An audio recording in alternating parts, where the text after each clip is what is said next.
No lo había preparado, en realidad no me había dado cuenta de que la última canción que acabamos de cantar coincide justamente con el título del sermón. No, me di cuenta cuando terminaba. Escuchando su voz. ¿Ah? Como decía, quiero escuchar su voz.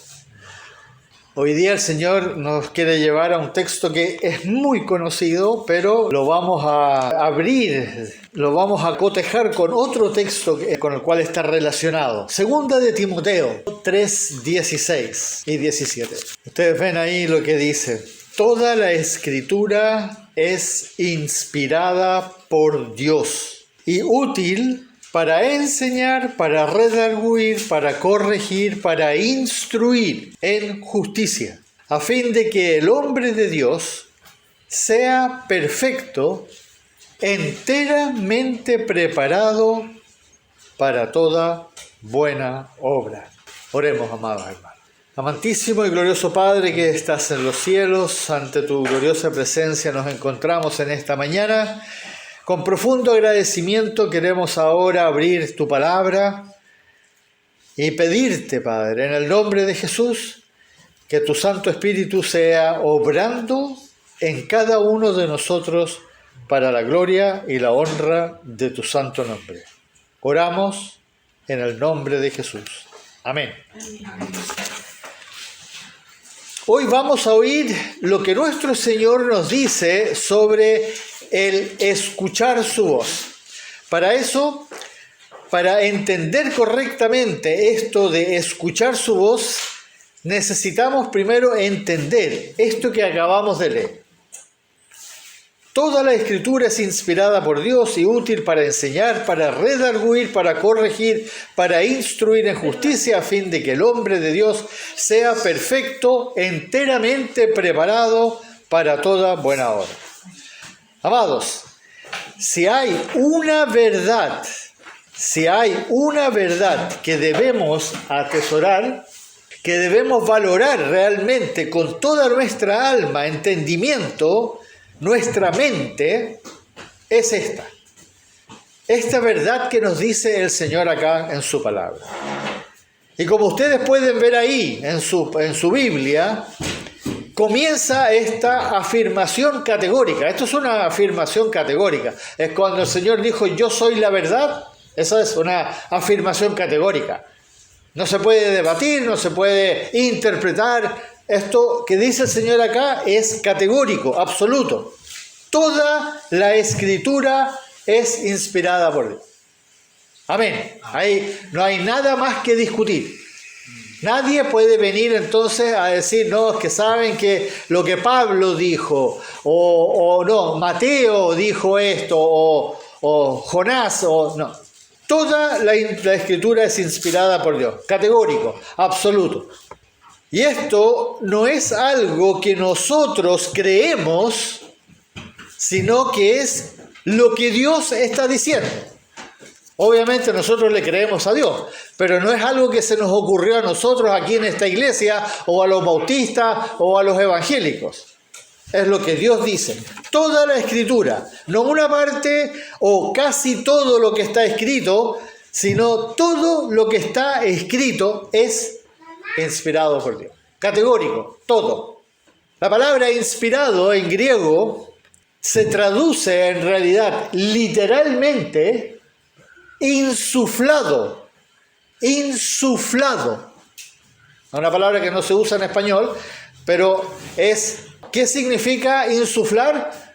Lo mismo que tú haces cuando tú tomas un globo. ¿Y qué haces? Estás insuflando. Estás inyectando en el globo algo que viene ¿de dónde? De tus pulmones. Tú no estás inflando el globo con algo que viene de afuera. Tú estás echando aire dentro del globo que viene de ti. Inyectando aire. ¿No es cierto? Eso es lo que estás haciendo. Dios hizo eso. Pero ¿cómo lo hizo? Expiró de él, ¿qué cosa? Su sabiduría. La expiró. ¿Y a quién se la expiró al comienzo? A los profetas. ¿Se acuerdan? Que los llenaba del Espíritu Santo. Isaías, David, todos los que escribieron algo, recibieron del Espíritu Santo la sabiduría que ellos escribieron. Ellos no escribieron lo que ellos pensaban.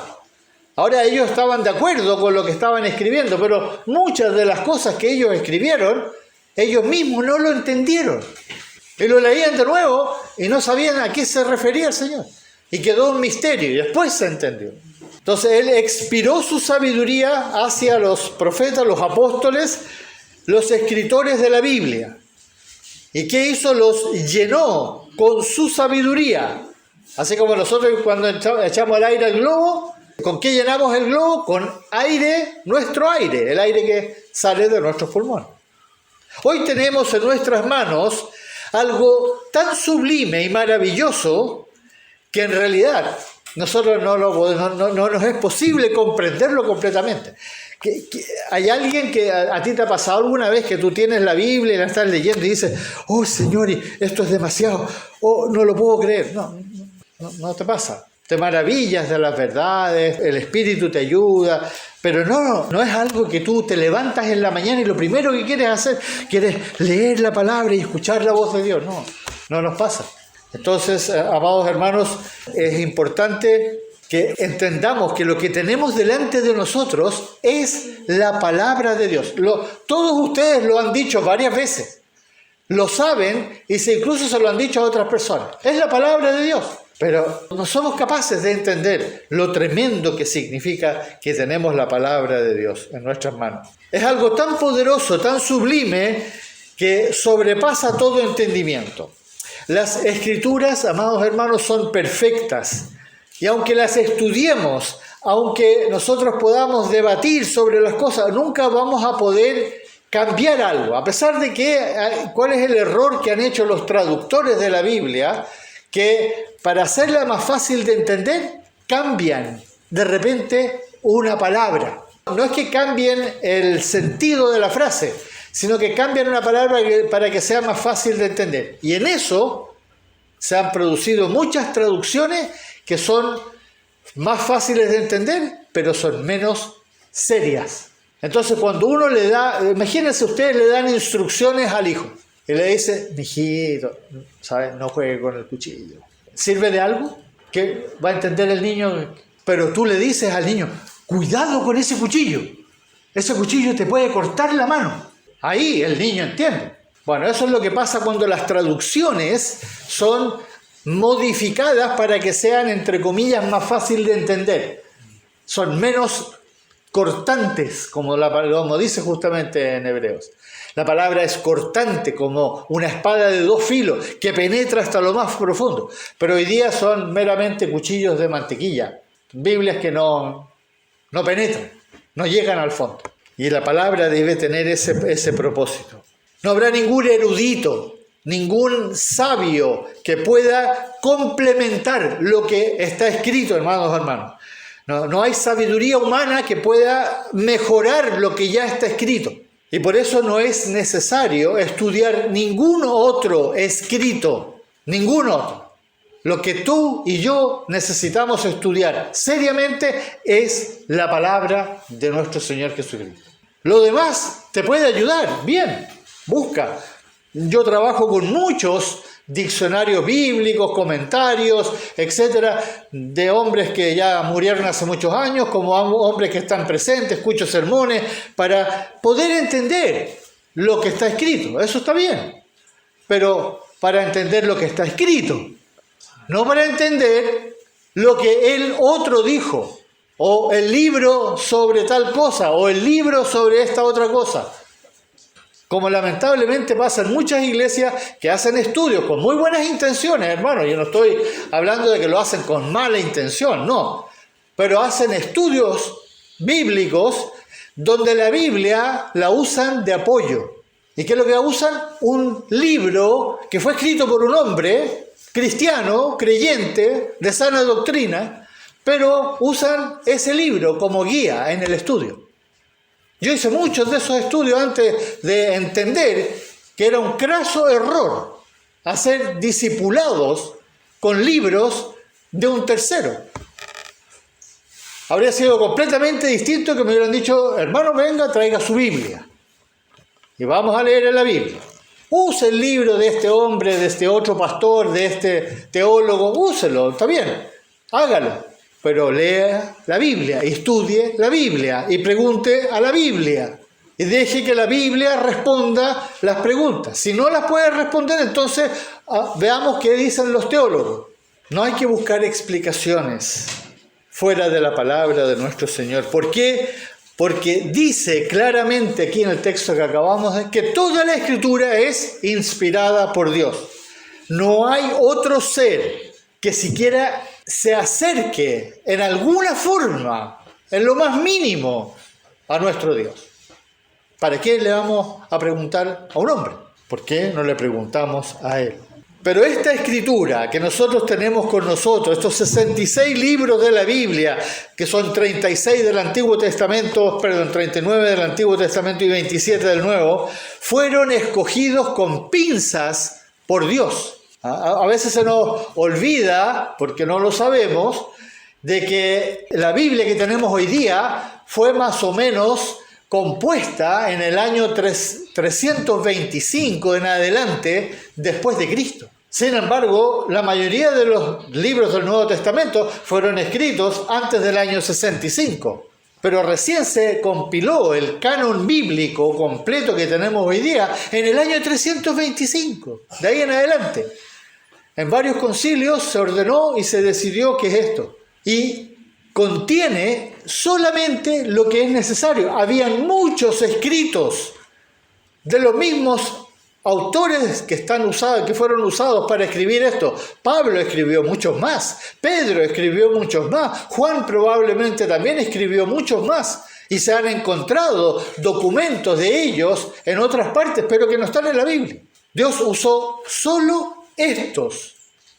Porque estos son 100% inspirados por Dios. Nuestro buen pastor, el único pastor de las ovejas, como él mismo lo dijo. Ustedes se acuerdan ahí en Juan capítulo 10, cuando dijo que habrá un rebaño y un pastor. Acuérdense de eso. Hay un solo pastor al cual tú le tienes que creer. Tú no me tienes que creer a mí. Yo no soy tu pastor. Yo soy el pastor de esta iglesia, pero no soy el pastor tuyo. Tú tienes un pastor y a él le tienes que creer. Y eso es muy importante que siempre lo tengas presente. También nos dice claramente que tenemos que hacer ¿qué cosa? Permanecer en él y que él permanezca en nosotros. ¿Se acuerdan ese tremendo versículo 4 del capítulo 15 del Evangelio de Juan? Cuando el Señor dice, permaneced en mí y yo en vosotros. Como el pámpano no puede llevar fruto por sí mismo si no permanece en la vid, así tampoco vosotros si no permanecéis en mí. Pero ahí viene la pregunta, ¿cómo puedo permanecer yo en Cristo? ¿Cómo puedo hacerlo? La respuesta corta es por fe. Primero tienes que creer, pero no esa fe religiosa que dice yo creo en Jesucristo, sino que la fe que entiende.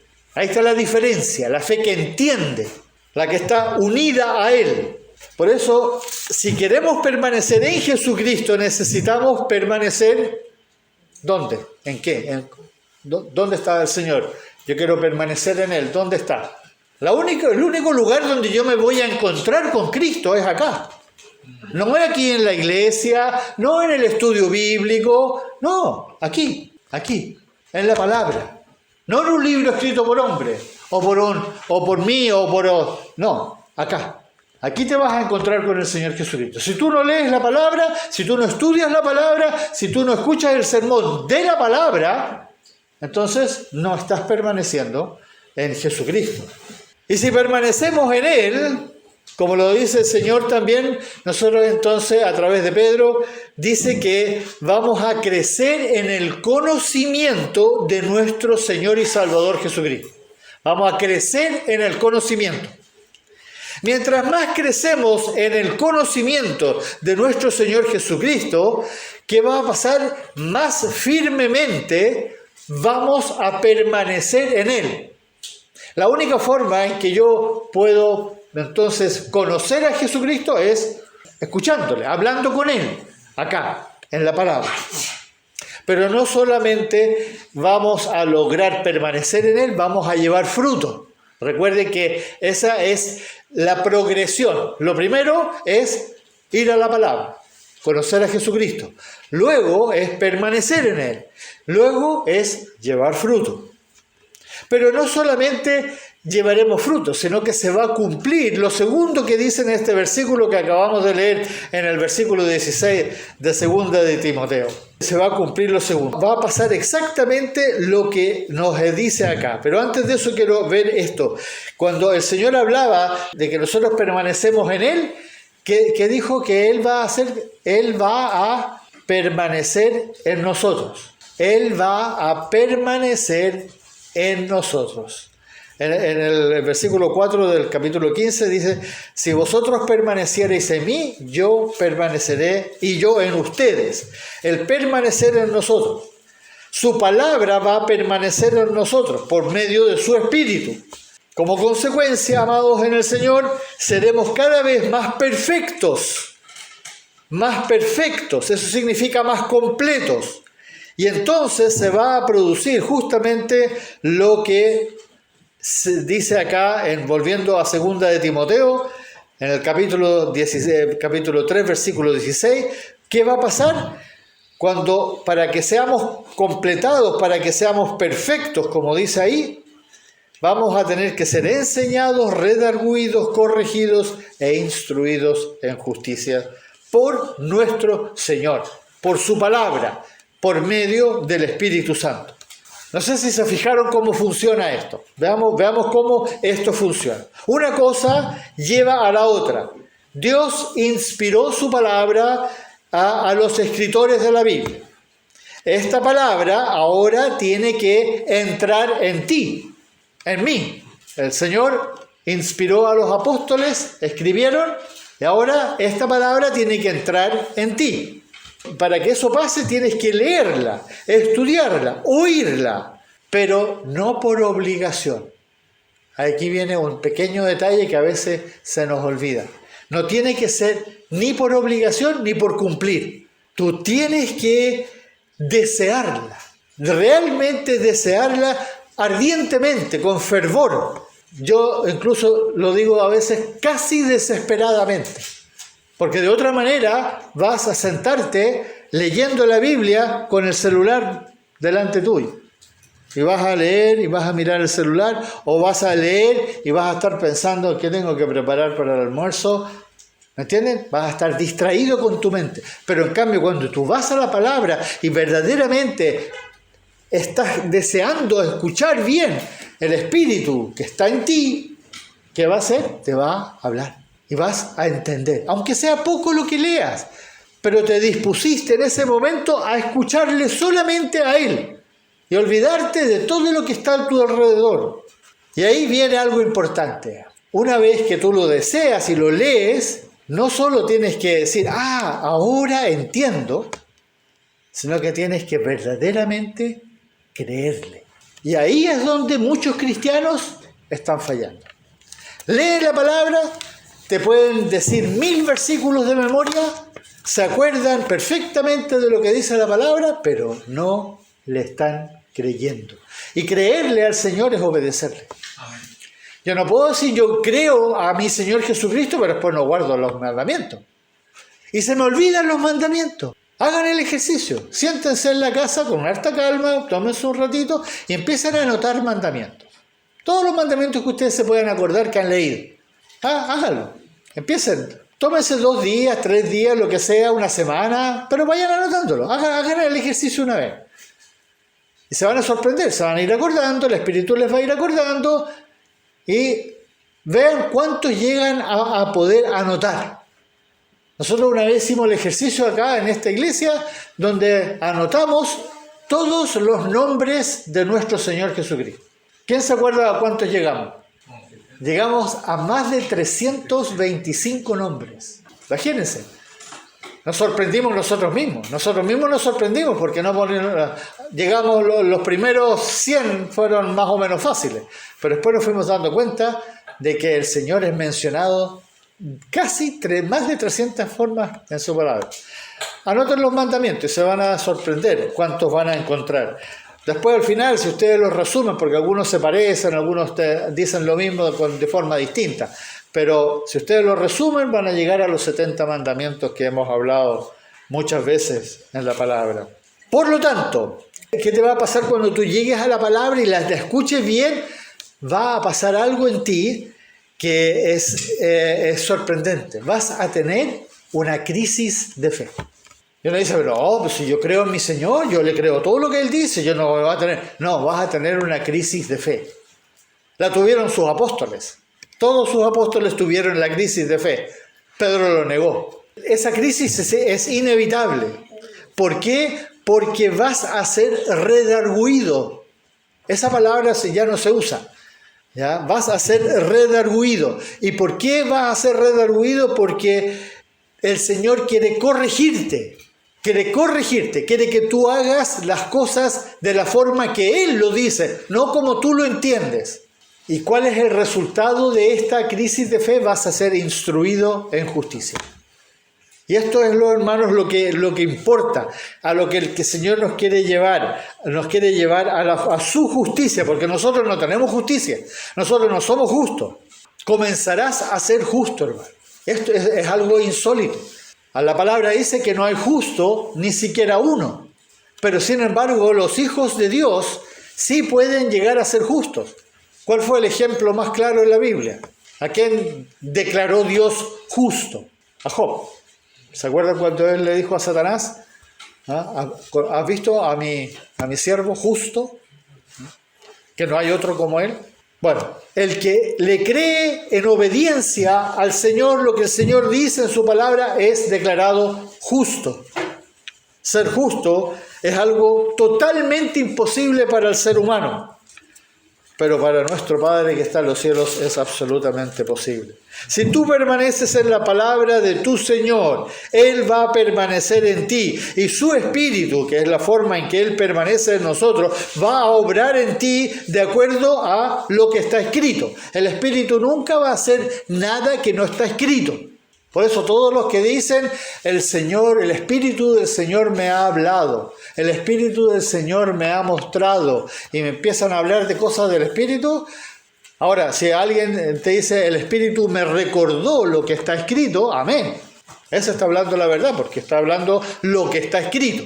Y entonces tú vas a llevar mucho fruto, ¿ya? Y la justicia de Dios va a brotar en ti. Y ahí es cuando un cristiano evangeliza. A veces tú no tienes que ir evangelizando por las calles, predicando en voz alta, no. Basta con que tú en tu trabajo, en el negocio, con el vecino, seas un verdadero cristiano obediente a la palabra, aunque al vecino no le guste, aunque el hombre en el trabajo no le guste, pero tú fuiste un cristiano, tú estás evangelizando. Tú no estás negando el nombre de tu Señor Jesucristo, por medio de la obediencia a su palabra. Amén. Fruto. ¿Se acuerdan los 7 frutos?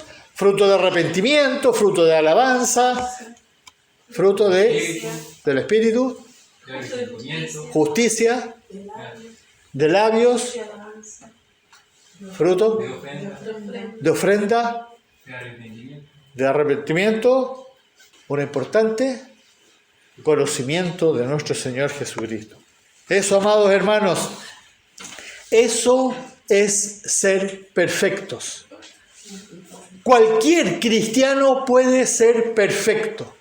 Y perfecto no significa que nunca se equivoca, que nunca dice algo malo, que nunca peca. No, hermano. Un cristiano perfecto es un cristiano que es completo, que el Señor puede usar para llevar fruto, que está llevando fruto y está glorificando al Padre que está en los cielos. Cuando un cristiano lleva fruto en su vida diaria, porque solo busca en la Biblia, que es la voz del buen pastor, entonces es redarguido, es corregido, enseñado, instruido en justicia, y por lo tanto, lo que está haciendo es, ¿qué cosa? Lo que decíamos al comienzo. ¿Cuál es el título? Mis ovejas, ¿qué dijo el Señor? Oyen mi voz. ¿Se acuerdan? Eso es oír la voz del Señor. Por favor, no crean que ustedes, al ser buenos cristianos, de repente van a estar caminando y el Señor les va a hablar con una voz audible y va a decir, hijo mío. Eso no es lo que el Señor enseñó en su palabra. Él dijo, mis ovejas oyen mi voz. Oyen mi voz. ¿Por qué? Porque están leyendo en la palabra y están buscando escucharle a Él. Es un proceso. Y vuelvo a usar siempre el ejemplo con los niños porque es muy simple. ¿Cuántas veces le tuviste que decir a tu hijo o a tu hija algo para que lo aprendiera? Por favor, no me digan 2 veces porque se están engañando ustedes mismos. Se lo tuvieron que decir cientos de veces. Y repetírselo en esta edad, en esa edad, en esa edad. Y algunos todavía tienen 25 años y los papás todavía le están repitiendo. No hagas eso. ¿Te acuerdas que te lo dije cuando tenías 5 años? Ahora te lo digo con 25. No lo hagas. ¿Pero por qué lo haces? ¿Por qué se lo repites? ¿Por qué se lo vuelves a repetir? Porque lo amas. Te importa. Eso es lo que hace el Señor con nosotros. Pero para los que escuchan, y ahí está el problema de lo que hablábamos anteriormente, que hay muchos que están dentro de la iglesia y escuchan una parte. Generalmente escuchan lo que quieren escuchar. Entonces, escuchan una prédica, la aprenden, y en la mitad de la prédica, no me interesa. Y se perdieron todo lo que el Señor tenía preparado en esa prédica. Porque es muy larga, me aburre, tengo otras cosas que hacer. Entonces no escuches la prédica. Siéntate, si vas a escuchar la prédica, siéntate a escucharla entera. Para que el Señor pueda hablarte y tú puedas escuchar su voz. Por todo lo que hemos escuchado ahora, nosotros como verdaderos cristianos podemos unirnos a lo que nuestros hermanos en el pasado afirmaron entonces en la Reforma. ¿Qué es lo que afirmaron en la Reforma? ¿Ustedes han escuchado las 5 solas? Solo gracia, solamente somos salvos por gracia, por medio de la fe. Solo escritura. Solo Cristo y solamente para la gloria de Dios. Bueno, ¿a qué concluyeron nuestros hermanos? Solo Escritura, solo la palabra de Dios. Por eso podemos decir, sí, amén, solo Escritura. Todo hijo e hija de Dios no necesita ninguna otra cosa para ser instruido en el camino del Señor fuera de la Biblia. Por eso, si tú no tienes una Biblia que verdaderamente hayas marcado, que estés rayando, que estés poniendo signos de interrogación, que le metas papelitos, que algo no anda bien, no estás interesado, lo siento. No puede ser que tengas una Biblia inmaculada, 0. Entonces lo entendiste todo. Leíste la Biblia y lo entendiste todo. ¿Cómo pasó eso? No conozco a nadie, hermano, no conozco a nadie. Y yo puedo hablar de pastores que son pastores que el Señor ha usado. Ustedes vieran las Biblias que tienen, a veces tienen 2 o 3 que están rayadas enteras. Y no rayadas por rayar, como un niño que juega a pintar, sino que marcadas con cosas que en ese momento fueron muy importantes. Necesitas tu Biblia para que hagas las cosas como Dios dice que deben ser hechas, no como tú crees, no como tú entiendes. Todo lo demás es en realidad no escuchar la voz de tu buen pastor. Es no ser una oveja que escucha a su pastor, que es en realidad, como la palabra lo dice, el único Dios verdadero en la vida eterna. A Él sea la gloria. Amén. Bendito Padre, con gratitud recibimos estas palabras que tú nos has ayudado a entender, que son tan importantes y que son categóricas, como lo decíamos, absolutas. Solo tu palabra es inspirada por ti, nada más. Todo lo demás es complementario, puede ayudarnos, puede esclarecer algunos significados, pero necesitamos entender esto y pedimos, Padre, ayuda para permanecer en ella, para que verdaderamente permanezcamos en tu Hijo Jesucristo y Él pueda permanecer en nosotros y así podamos glorificarte a ti, oh Dios eterno. en su santo nombre, en el santo nombre de tu amado Hijo, nuestro bendito Señor y Salvador, hacemos esta oración. Amén.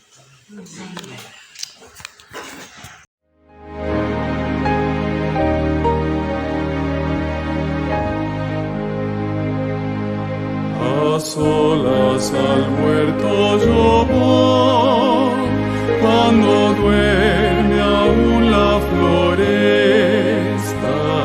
y en quietud y paz con Jesús estoy, oyendo absorto allí su voz.